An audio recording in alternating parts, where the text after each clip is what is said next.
छत पर गमले मत रखो, सीलन बढ़ेगी। छत पर सब्जियां मत उगाओ, इससे भार बढ़ेगा। और इतनी छोटी सी जगह में सब्जियां उगाने का क्या फायदा। ऐसे ही टेरेस गार्डनिंग से संबंधित जाने कितने ही सवाल लोगों के आगे आते रहते हैं और जिसके डर से बहुत से लोग टेरेस गार्डनिंग नहीं करते।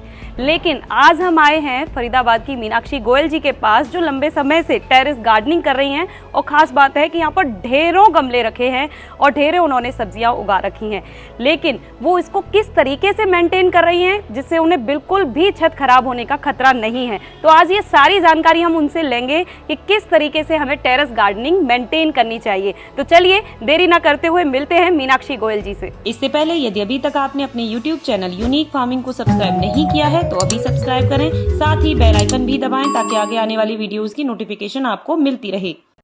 नमस्कार। नमस्ते जी। मीनाक्षी जी, जैसे कि हम पहले भी आपका टेरेस गार्डन देख चुके हैं और अपने दर्शकों को दिखा चुके हैं, काफ़ी खूबसूरत टेरेस गार्डन है आपका और जहां पर आपने बहुत से गमले रख रखे हैं। तो जैसा कि मैंने शुरू में बताया कि बहुत से लोगों को डर रहता है कि टेरेस गार्डनिंग काफ़ी खतरनाक है, इससे छत गिरने का खतरा है, सीलन बढ़ेगी, बहुत सी ऐसी समस्याएं आती हैं।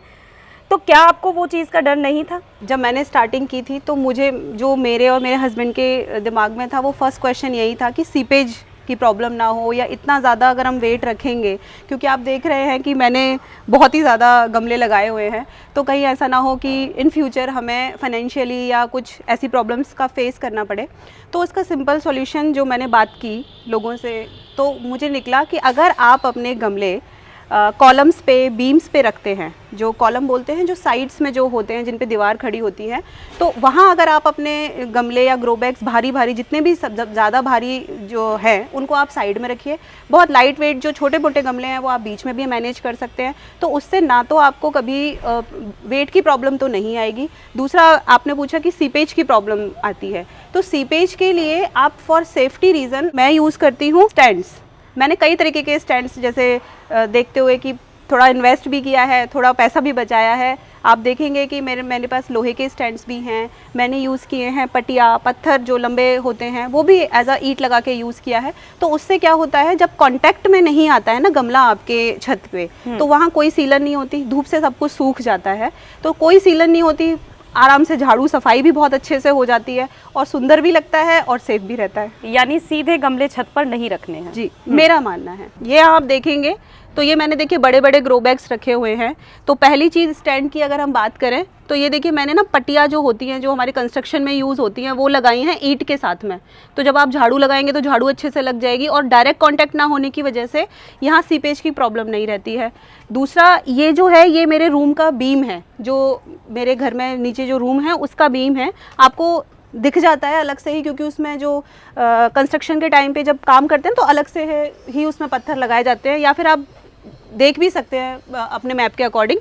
तो वहाँ पे मैंने सारे जितने भी भारी भारी सारे हैं, ये देखिए ये 18 बाई 18 का गमला लगाया हुआ है, ये मेरा 24 बाई 24 का है। अभी आधा भरा हुआ है, प्लांट जैसे जैसे बढ़ोतरी लेगा मैं पूरा भरती जाऊंगी इसको। तो इतना भारी बैग भी मैं जब यहाँ लगा सकती हूँ, और ये बहुत टाइम से रखे हुए हैं, ऐसा नहीं है कि मैंने आज ही लगाए हैं ये या 2-4 दिन पहले ही लगाए हैं, लगभग 1-1.5 साल से ये सब ऐसे ही हैं। तो मुझे तो कोई प्रॉब्लम इसमें फेस होती नहीं है, ना ही अभी तक कोई सीपेज की प्रॉब्लम रही है और भी कोई दिक्कत मुझे यहाँ पे लगी नहीं है। आगे भी आप देखेंगे तो सारे ही मैंने कॉलम्स पे ही सेट किए हैं।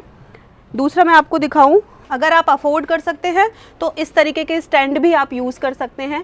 ये उनसे भी बेस्ट होते हैं जो मैंने अभी आपको बताया था, वो थोड़ा एक चीप सॉल्यूशन होता है और ये थोड़ा सा महंगा पड़ता है, लेकिन ये लॉन्ग टर्म में ये भी बहुत अच्छा रहता है।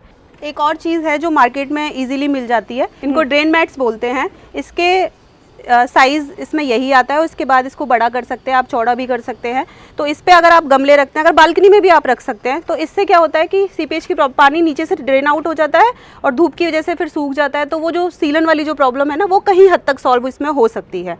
तो जैसे मैं आपको बताऊँ क्यों ज़रूरी है इनको ऊपर रखना, ये आप देख रहे होंगे ये मेरे बोगनविलिया का प्लांट है, तो इसको मैंने डायरेक्ट ही अपनी छत पे रखा हुआ था। तो पहले इसको मैंने इस जगह रखा हुआ था, ये इसकी रूट्स ना आपको अगर दिख रही हो तो यहाँ ये जो रूट्स हैं वो आ गई थी इसकी। तो अगर आप नीचे भी रखते हैं, पहला तो ये है कि आप रखिए किसी ऊंची चीज़ पे ताकि पानी निकल जाए। अगर नीचे भी रख रहे हैं तो गमले की जगह बदलते रहें ताकि आपके गार्डन में सीपेज की प्रॉब्लम ना रहे।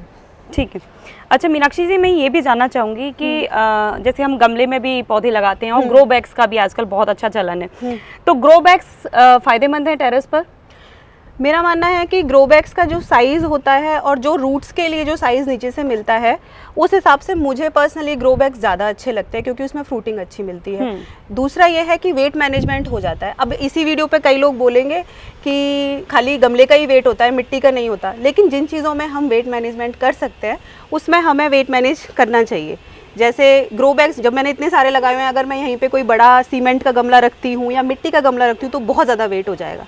तो कम से कम गमलों का वेट तो मैं मैनेज कर पाऊँ। और दूसरा ये मैं कहना चाहूँगी कि सब्जियों और फ्रूट्स के लिए ग्रो बैग्स ज़्यादा बेटर एक ऑप्शन है, बिकॉज जो साइज़ हम चाहते हैं ना वो बड़े गमलों में नहीं मिलता है।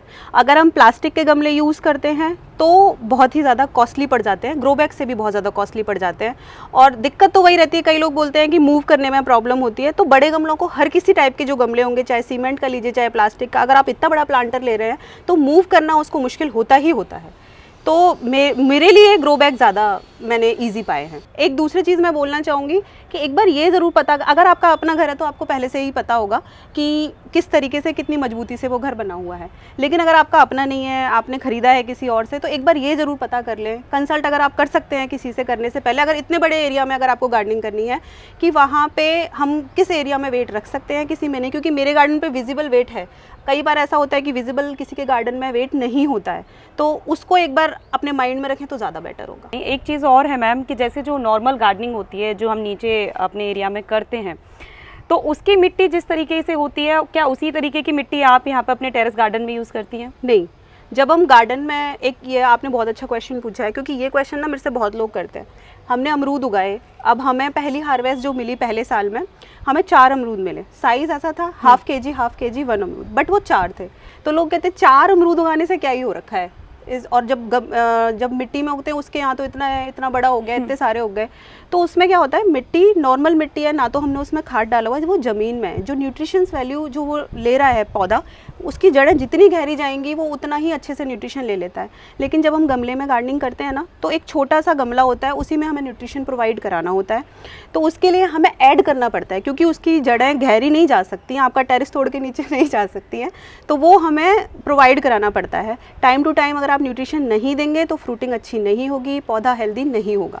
तो मैं अपने गार्डन में जो फ्रूट प्लांट हैं या वेजिटेबल प्लांट्स हैं, उसमें time to time nutrition add करती हूँ, गोबर खाद, वर्मी कंपोस्ट, और मोस्टली मैं किचन कंपोस्ट यूज़ कर रही हूँ इस टाइम। स्टार्टिंग मैंने वर्मी कंपोस्ट और गोबर खाद से की थी, क्योंकि उस टाइम पे मेरे पास इतना किचन वेस्ट कंपोस्ट नहीं था। लेकिन जब मैं बनाने लगी तो मेरे पास अब बहुत सारा है और बनता ही जा रहा है। तो मुझे लग रहा है कि वो मेरा जो कहते हैं ना, एक फाइनेंशियली जो कम भी होता जा रहा है उसका खर्चा, गोबर खाद का या आप वर्मी कंपोस्ट का। और दूसरा मैं ये बोलूँगी कि जब आप एक गमले में गार्डनिंग कर रहे हैं ना, तो न्यूट्रिशन वैल्यू तो उसे दे ही रहे हैं। दूसरा, अगर आप टेरिस पे रख रहे हैं तो कोशिश कीजिए कम से कम वेट उसमें प्रोवाइड कराएं। तो उसके लिए आप सबसे पहले ये कर सकते हैं, एक बड़ा कंटेनर लीजिए, उसमें जितनी भी सूखी पत्तियां हैं, जैसे आप देखेंगे मैं यहाँ इकट्ठा करती हूँ, ये मेरा बायोमास है जो भी मेरे गार्डन से ही कचरा निकलता है। इसके नीचे मैंने ये 2 चीज़ों का काम करता है, अगर आप देखेंगे तो इसके नीचे मैंने देखिए किचन वेस्ट कंपोस्ट बनाई हुई है, और इसको फिर सूखे पत्तों से ढक देती हूँ। देखिए कितनी अच्छी, ये बहुत ही अच्छी खाद है, और इसमें से नए नए पौधे भी निकलते रहते हैं। आपको दिख रहा होगा यहाँ पे बहुत सारे नए पौधे निकल जाते हैं। तो इन सबको आप नीचे डालिए, उससे वेट कम होगा। दूसरा, वेल ड्रेन पोटिंग सॉइल बनाइए। अगर आपको वेट की प्रॉब्लम है, वेट मैनेजमेंट करना चाहते हैं, तो कोकोपीट का यूज़ कीजिए। सैंड क्योंकि भारी होती है, सैंड और कोकोपीट एक्चुअली एक ही जैसा काम करते हैं, वो मिट्टी को पोरस बनाते हैं। आप अगर वेट मैनेजमेंट करना चाह रहे हैं, जो कि मैं मतलब सजेस्ट करूंगी कि आप इतने एरिया में अगर गार्डनिंग कर रहे हैं तो थोड़ा वेट पे भी ध्यान दें, तो उसके लिए कोकोपीट का यूज़ कीजिए। कोकोपीट की ब्रिक इजीली मिल जाती है। कोकोपीट जब आप मिलाते हैं तो जो पॉटिंग सॉइल है वो बहुत ही ज़्यादा हल्की भी हो जाती है। दूसरा, एक न्यूट्रिशन प्रोवाइड कराती है, जड़ अच्छी फैलती हैं, तो फ्रूटिंग जो प्रॉब्लम होती है ना कि आपको अच्छी फ्रूटिंग नहीं मिल पा रही है, वो बहुत अच्छे से मिलती है। तो दोस्तों, हमने देखा कि terrace gardening expert Meenakshi Goyal ji ने हमें बहुत सी ऐसी बातें बताई हैं जो हमें टेरेस गार्डनिंग करने से पहले ज़रूर ध्यान देने की ज़रूरत होती है। अगर हम इन बातों का ध्यान रखेंगे, अगर हम कॉलम्स पर ही गमले रखेंगे, ड्रेनेज सिस्टम को मेंटेन करेंगे, वेट मेंटेन करेंगे, स्पेस मेंटेन करेंगे, तो मुझे नहीं लगता कि आपको टेरेस गार्डनिंग करते समय कोई प्रॉब्लम फेस करनी पड़ेगी। तो मुझे लगता है कि ये वीडियो बहुत जानकारी भरी थी और आपको ज़रूर पसंद आई होगी। तो वीडियो को लाइक और शेयर करना ना भूलें और हमारे चैनल को सब्सक्राइब करें। धन्यवाद।